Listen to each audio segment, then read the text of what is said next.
good afternoon, everyone. Pleasure to be here. Welcome to the French Salon in Omaha. My name again is Roger Garcia. I serve as a county commissioner and a nonprofit executive director here in the Omaha area for about 20 years. I'm first on the lineup, so that could be a little nerve-wracking, but I'll just view it as I'm the warm-up. You know, the opening act, everybody else is going to bring it home today.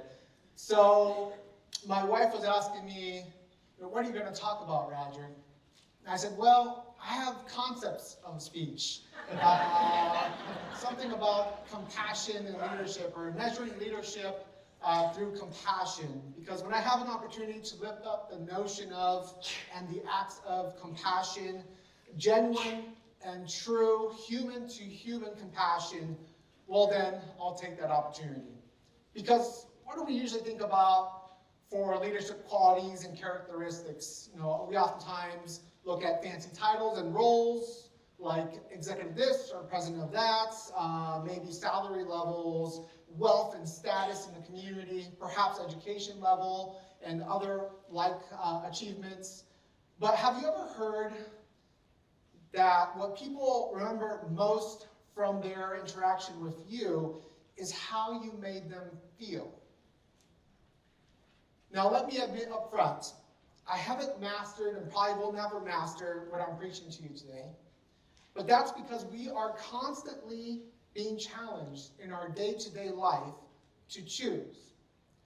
To choose between giving people of our time or not having time, giving people of our resources or holding on tight to them, practicing forgiveness and love of neighbor, of coworker, of community partner, or perhaps the opposite, contributing to tension, division, or allowing bridges to crumble instead of building them or repairing them. But let me not stay so high level and conceptual and make it a little more practical. So I actually reached out to my social media network and I asked for examples. The question was, what is an act of kindness by a supervisor or a community leader that really left an impression on you? So I got multiple replies through mostly Facebook and LinkedIn, but I'm only going to share 3 briefly with you. I changed names so as to not identify them. The first one we'll call Megan. Megan gave the example that she had, this was probably 6-7 years ago, she had just moved into a new home with her husband, and all of a sudden, the air conditioner goes out. It's one of those heat waves. Everybody's calling contractors because their AC is going out.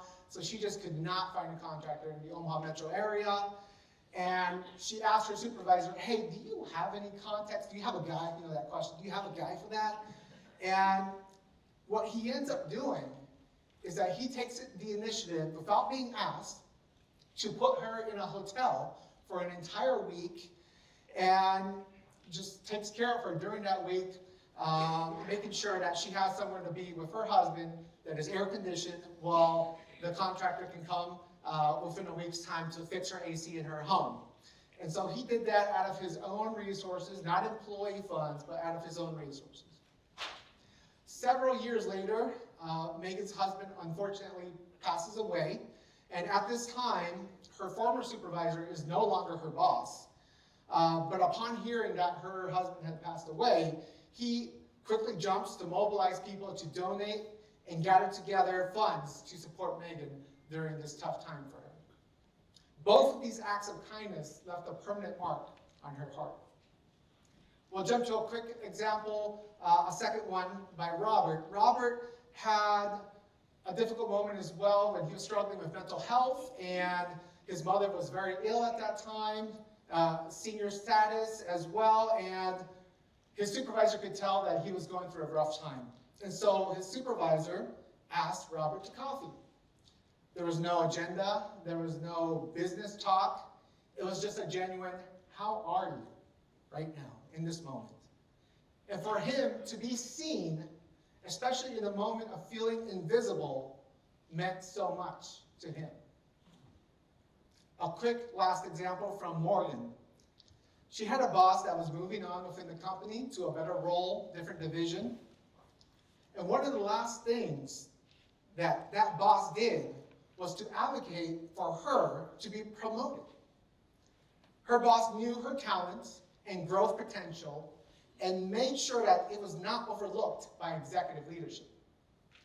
Even today, despite no longer working together, this former boss still gives her words of encouragement and tells her how much she believes in her. So what are some of the recurring themes that we find throughout these real stories from real people here in the Omaha metro area?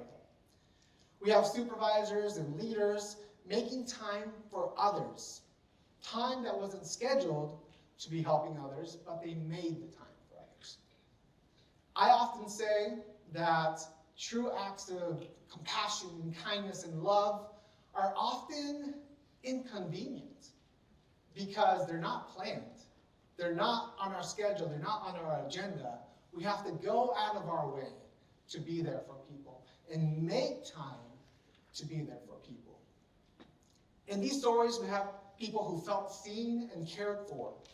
From larger acts of getting hotels for people to smaller acts of just a simple coffee conversation, it was the compassion radiating through that mattered the most. So one phrase I like to kind of keep in mind out of many phrases and principles that I have is this one. For what good is it to gain the whole world and yet lose your soul? Which I know sounds very deep, so let's make it practical. At a practical level, career advancement is completely fine. There's nothing wrong with career advancement, having goals, wanting to climb the ladder. There's nothing wrong with that. I would like to add, though, that along the way, we need to be asking ourselves, how are we loving and helping others as we climb that ladder? How much do we prioritize others before ourselves in a true, compassionate manner? And regarding that coworker or friend or acquaintance or family member who has rubbed us the wrong way here and there, we all have somebody like that, have we tried our part to try to mend that relationship and let compassion shine above tension and negativity? The challenge here is to a higher calling of compassion towards our employees, towards our community partners, and even towards ourselves as well.